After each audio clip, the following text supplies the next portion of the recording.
Well, afternoon everybody.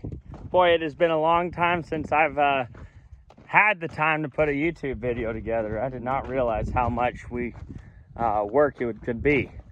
All right, so here's the deal. We've been sweeping all our ground. We're going to do our last bit of ground work.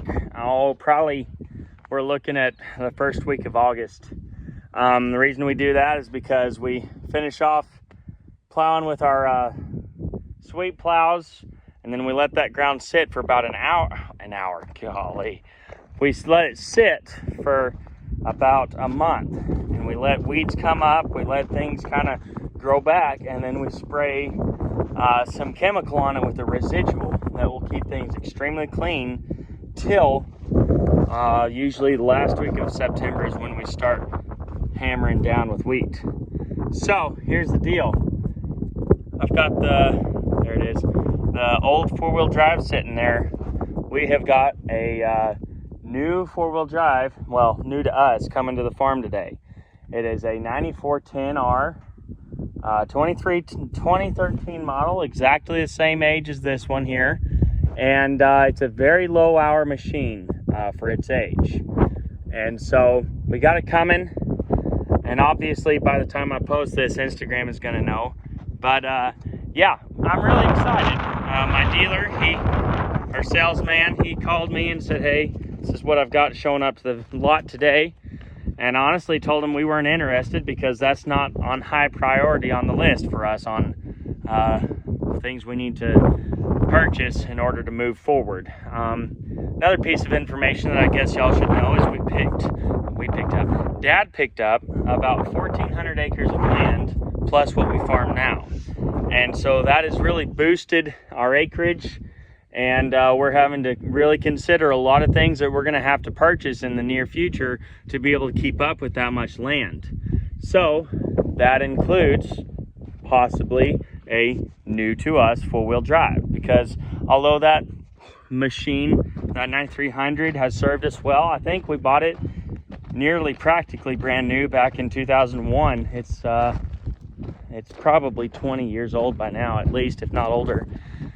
We bought that and we have run it for as long as I can remember. The only issue is it's a bareback. All it's got is hydraulic remotes on the back. That's it. This new four-wheel drive has a PTO on it as well.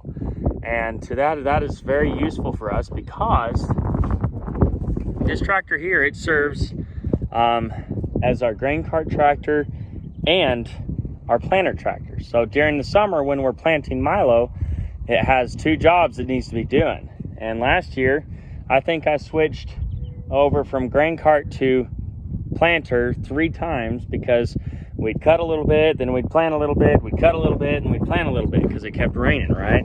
Well, with a new four-wheel drive with a PTO, we can just hook that puppy up to the grain cart and have this running on the grain planter, and we won't have any headaches. We can start sooner, and Lord willing, we can get finished sooner too. So that's kind of what's going on today. I'm really excited to have this four-wheel drive on the farm. We are going to demo it first for a little bit, just to make sure that it's something that we can justify having on the farm. Because I mean, that machine right there, it's a high hour machine, but it has served us well, and very few major breakdowns on it. It's a good machine. But you know, we're just to that point where things are gonna have to be replaced to update it. And so anyway, that's kind of what's going on today. If you follow me on Instagram, you'll have seen that I've been helping with VBS for the past couple of days, Vacation Bible School, for those who don't know what that means. And tonight is the last night, and I am thankful because that is the most tiring thing that I've done in my life, because I'm not just, helping. What I'm doing is I'm leading the songs, and I'm doing all the dance moves. And it is very exhausting, just, working all day and then doing that for 2.5 hours, that'll get you. So anyway, well, I think the tractor's about to show up, so I'll show you guys what it looks like.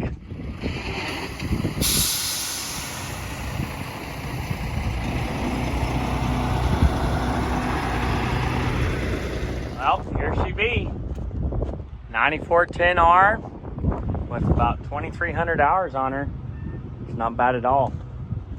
We're gonna unload her, hook it up to the big sweep right quick, and we're gonna send it. Very, very, very excited. Well, I hooked her up. I absolutely love it. This machine is light years ahead of this one. I'd say there's nearly 20 years of difference between these two, if my math is correct. Maybe 15 would be better to say. But it's literally exactly like our 8360 right here. Same cab, same everything. It's not got the IVT transmission, but it's got that, I don't know how to explain the transmission very well. Somebody in the comments will say what I'm trying to say. But yeah, I'll show you the cab right quick. All right, starting off by the door. Obviously we have our compartment here with a cute couple of plug-in power plug-ins, buddy seat, steering column, nothing fancy about that. Everything right there, my speed, my fuel, all that good stuff. Monitor, which I mounted up high. I like it better that way. The controls here, nothing fancy about that. Then, you know, all of this. And then, yep, here we go. Here's the main reason why we're looking at this. Like I said earlier, that four-wheel drive that we have right now is a bareback. All that means is it's only got the let's see, hydraulics right there. That's it. There's nothing more added to it. Well, this tractor, although it doesn't have a 3-point, it does have a PTO, or a power takeoff, which controls like augers on a grain cart or other things if you needed to. And we've been kind of needing something like that so we're able to use either tractor on the grain cart during harvest, because every time we're in harvest, either milo or wheat, we're usually in planting mode as well, because we plant our milo right before wheat harvest, and we plant our wheat right before milo harvest. So there's usually a little bit of an overlap there, and obviously we plant our wheat with a bigger tractor. But other than that, the 8360 is what we're dependent on for all of the planting and the grain carting. Well, not anymore.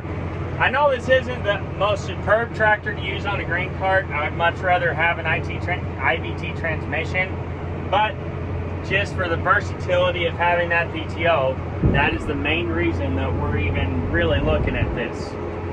So anyway, I'm gonna make one more round, then I gotta get ready because VBS is at 6, and I like to be there at 5:15, and I'm not gonna make it there right away. So anyway, thanks for watching, guys. Well, all that to say, we bought the tractor, traded in the old 9300 about 3 or 4 days ago, and I love this tractor.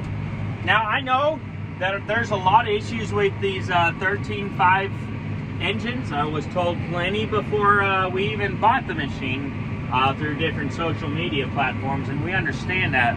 There's some things that most people don't know about this machine, warranties, some huge warranties that made it worth our while.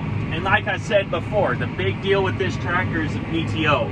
We're gonna run this for sure this fall harvest, just because, you know, we put so many hours on that 8R of ours that I mean, the only really big use for our four-wheel drive on the farm until now was to run the air seeder and, you know, a big sweep, and that was it. But now it's a little more usable, especially this coming wheat harvest next year. We're going to use this. This will be very handy while I'm planting milo. Dad and whoever else can be running the grain cart and the combine, and we aren't being put in a bind between the two. So that's what's going on. Thanks for watching. Watch out for Friday. I'm going to be posting a video about a drone that I went and looked at, an actually drone company that I went and looked at that produces drones that can spray chemicals. I thought it was really interesting. They flew me down there to Houston Saturday. I spent the day there and came back Sunday. And it was really interesting. I got to talk to the guys that created them, talked to the CEO of the company. His name is Arthur. Y'all will meet him on the video. And it just was really interesting. I'm not sure it's applicable for just a normal farm like us, but I think it's very handy for guys that grow like vegetables or fruits. Like I could see somebody with a strawberry farm per se. Say you got 100 acres and you need to apply some, I don't know what, on your ground, but you don't want to run on it with a ground sprayer, right? Because I mean, you don't want to run over any strawberries. I know nothing about strawberry farmers, so if you're a strawberry farmer, please help me out. Anyway, say you want to go do that, you could use your drone, and literally that is the best way that I could imagine, and it's probably a little more accurate versus like a I don't know, like a airplane. Sorry, I can't think and drive at the same time. Anyway, be on the watch out for that, and I hope y'all enjoy it. Thanks for watching. Y'all have a good day.